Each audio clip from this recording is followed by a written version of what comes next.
Today, I want to present my research, which is long-term perspectives on human adaptive strategies at high altitude. Basically, this is a bioarchaeological investigations on ancient Himalayan residents from the Tibetan Plateau. Actually, I'm pretty sure that everyone has already know where Tibetan Plateau it is, but I still want to have a brief introduction of this special land. It's located in the Central Asia and of a quite high altitude. People today living on the Tibetan Plateau are reside of an altitude between 3,000 to 4,000 meters above sea level. So on the right, you can see a Tibetan woman is squashing the milk from the cow, and the picture on the bottom depicts the rock art. Although we don't know the exact time period of this rock art, but we can see no matter in the ancient time or in the present time, people's life on Tibetan Plateau is closely associated with animals. So let's look at the archaeological background of my research samples. The skeletal samples which I studied are from the Fiandongka group of sites, and it contains six sets in total, and it's located in the Piang and Dongga villages of Nagri Prefecture, Tibet, China. Basically, it's located on the west edge of Tibetan Plateau, and it's of a altitude approximately 4,000 meters above sea level. And they were discovered between the year 2018 and the year 2019. So there are 23 tombs, including sister tombs, shaft tombs, and pit tombs discovered in the year 2018, and another 23 tombs of 3 cemeteries were discovered in the year 2019. And as you can see that these sites are located in a valley, which is Xiangquan Valley in Chinese and Seljuk Valley maybe in India or Pakistan. The reason why I talk about this is because the river valley on the Tibetan Plateau is much more suitable than other places, other high mountain regions for people living.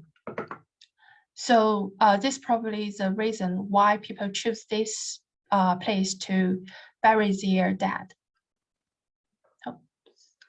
And looking at the time periods, the carbon date shows a quite long period of time of use of these cemeteries from the 5th century BCE to 10th century CE. So to separate them from different time periods, I assigned the skeletons to 4 time periods myself, because most archaeological data have not been published yet.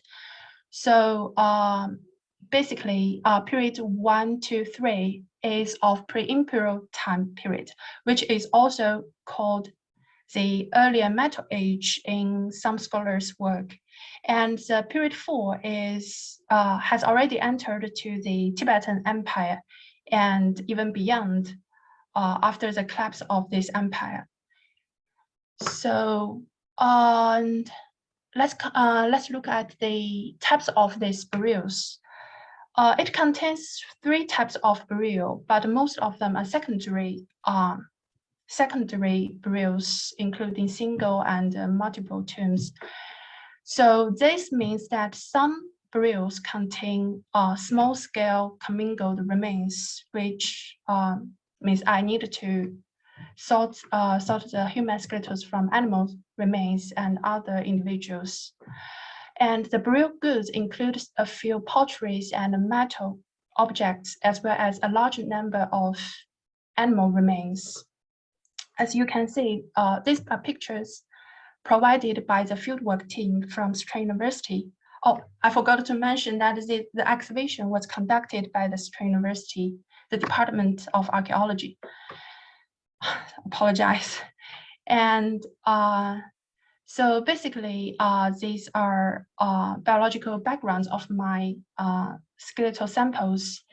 And of 46 tombs, 33 contain human remains and 10 were multiple burials.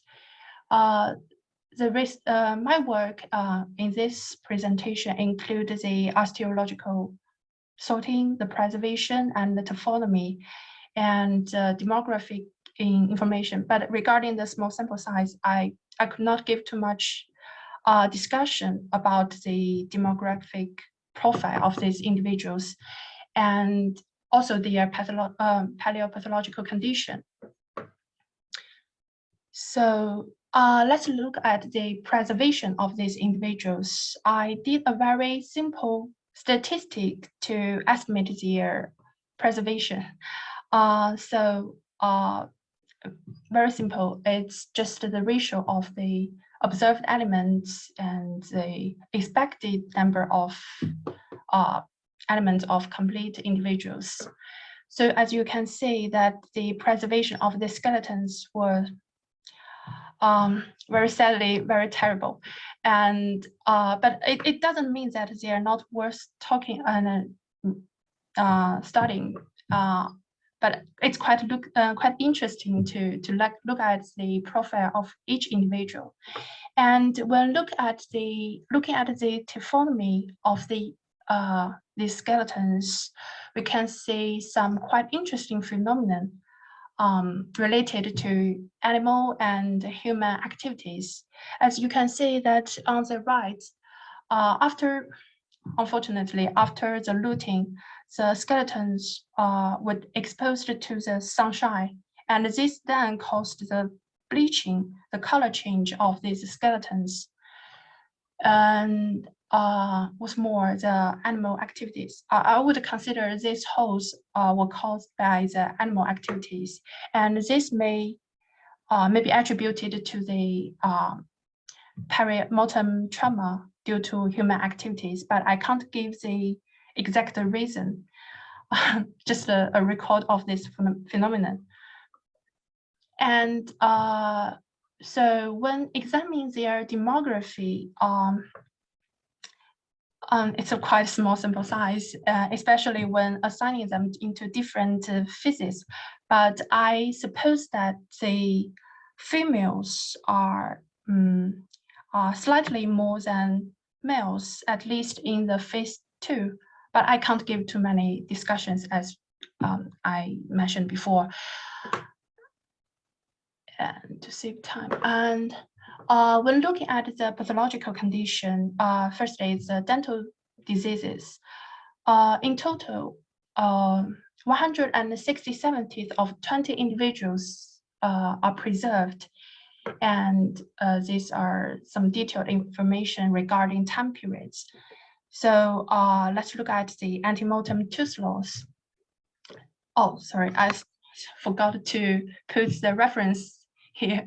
So anyway, according to previous research, we can see that actually the antemortem tooth loss can be classified as 4 levels. And on the right picture, actually this is quite a light degree of antemortem tooth loss, whereas this one and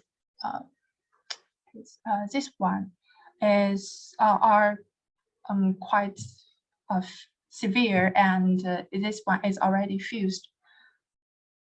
So, and in terms of both individual level and tooth level, the antemortem tooth loss were quite prevalent in Fiandonga population, and there is an increase in the age groups, which means as age grade increases, the rate of antemortem tooth loss also increases.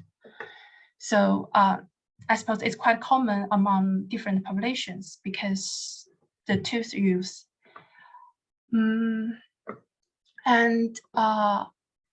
But there are not many differences between different time periods, and apparently that the degree of antemortem tooth are quite severe. And when looking at the caries, which reflects the dietary habits of individuals, we can see that not surprisingly that the caries rate on both individual and tooth level are quite lower than, there is no comparison, but it's not a very high rate in terms of tooth level. And on the right, we can see cervical caries and the occlusal caries.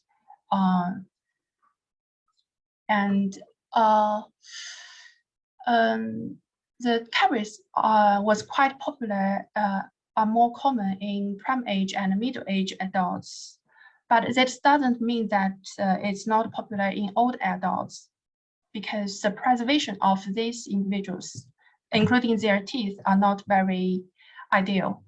And in terms of time changes, we can see that there is a slight increase in their caries rate from period 1 to period 4. But in terms of the sample size, I still can't give too many discussions.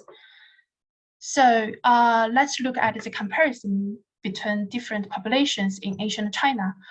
The Fiangdonga population actually present a quite low caries rate compared with the agriculturalists and those who adopted the gathering of tubers, which also are enriched of starches. And whereas the caries rate of this population is quite similar to those who adopted animal husbandry in northern China and also in Nepal, its surrounding region in the Western Himalaya. So the other dental disease is periodontal disease. Actually, the condition of their oral health is quite terrible regarding the periodontal diseases. And this is a very brief introduction of the severity of different types of periodontal disease. And when looking at the different age groups and the types of the severity of the periodontal diseases are also quite terrible. So to save time, I will not give too many discussions. And this is about apical periodontitis. So, and tooth attrition, the tooth wear. Compared with other populations from ancient China, the Fiangdonga population actually present a quite severe tooth wear, probably because of their eating habits and aggressive dietary. So as you can see that on the right line depicts the rate of their average attrition. This is about maxilla, and this is of mandible. And let's look at other diseases. So this is a picture of vertebrate degenerative disease. Very unfortunately, the preservation is not very good. So I only found 18 individuals whose vertebrae are preserved, but 15 individuals manifest quite severe vertebrate degenerative diseases. And there are not too many differences between different sex groups. So yeah, and there are also lots of actually many pathological conditions, but I suppose 20 minutes is not enough to give enough introduction of these diseases. But this is some pictures. But one thing I'd like to talk about is about the habitual behavior related pathology. Probably, I can't be 100% sure that they are caused by behaviors.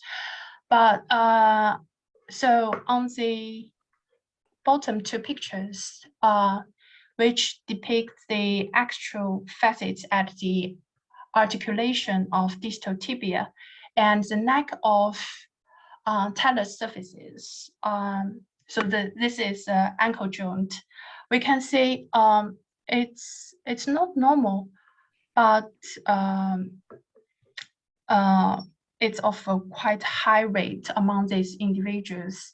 So it's above 70% on individual level, and also above 70% on skeletal level, element level. And on the bottom two pictures depict the kneeling facet on their first metatarsal bone. So you can see the extra facet of these bones, and the rate on individual level is 40%. So I'm not sure if you could remember the picture which I put on the first page of this PowerPoint. So when looking at today's Tibetan's life, one activity people always do is kneeling and squatting as well to do production activities. So my guess is that this pathological phenomenon may be attributed to these activities. So I think it's quite interesting to talk more about it, but I haven't done it quite too much. So, and this is a summarizes. So basically, this presentation, this research examines the human remains from archaeological sites in the Western Himalaya region. So I want to explore the biological and cultural adaptation to the altitude environment, which is quite interesting because what they have suffered and their strong spirits is far out of my imagination. So we can say that they manifest quite a terrible oral condition and other health conditions. There are some health problems and which manifest as a heavy workload and terrible hygiene they have experienced. But when looking at the no matter ancient times or present times, Tibetan populations are quite, I should say, prosperous. So I think it would be quite interesting to look at how they adapted to the extreme environment and what biological and cultural features confer the advantages for them to live and survive on the plateau. Yeah. So these are some brief summarize, and there's some future prospects about my work because I still continue work on the human skeletons from the Tibetan Plateau. So the human remains discovered in 2020 and 2021 are also part of my PhD study. And in terms of methodology, I think it's worth to discuss about to explore the techniques for associating commingled remains. And I also want to expand my research on their body size and shapes reconstruction. But anyway, I think it's really, really worth talking about the biological and cultural high altitude adaptation in more comprehensive perspectives. So thanks to all these people and institutions who give me lots of help. And thanks for your watching. Thanks so much.